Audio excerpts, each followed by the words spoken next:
Good morning.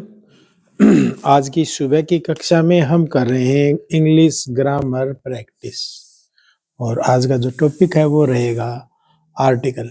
क्योंकि छोटे छोटे जो बच्चे हैं वो आर्टिकल याद होते हुए भी कुछ न कुछ गलती कर देते हैं। तो कुछ एग्जाम्पल है जो वो गलती करते हैं, उसी आधार पर आर्टिकल है वो हर परीक्षा में पूछे जाते हैं। आर्टिकल आसान बहुत है, आसान भी बहुत है आर्टिकल, इसलिए ये जो टॉपिक है वो आर्टिकल का ले लेते हैं हम।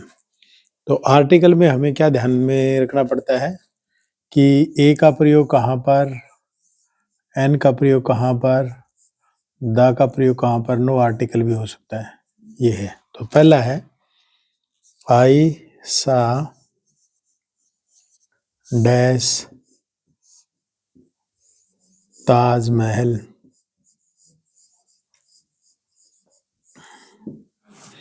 Sumit is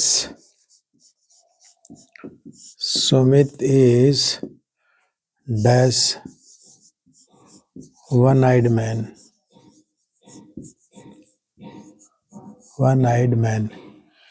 His father is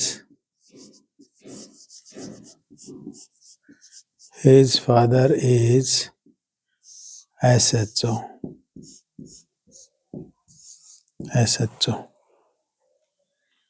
और she is dash honest student, HONEST, honest student।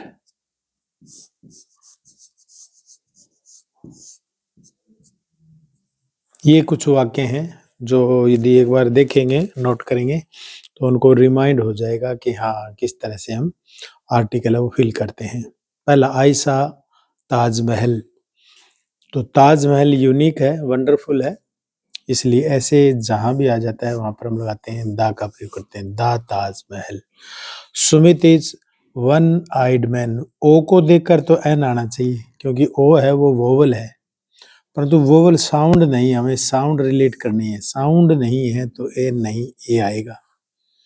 इसी तरह his father is dash SHO। S है ये कॉन्सोनेंट है, वोवल नहीं है, परंतु साउंड एस ए साउंड दे रहा है, इसलिए ए न होते हुए भी एन का प्रयोग होगा, NSHO।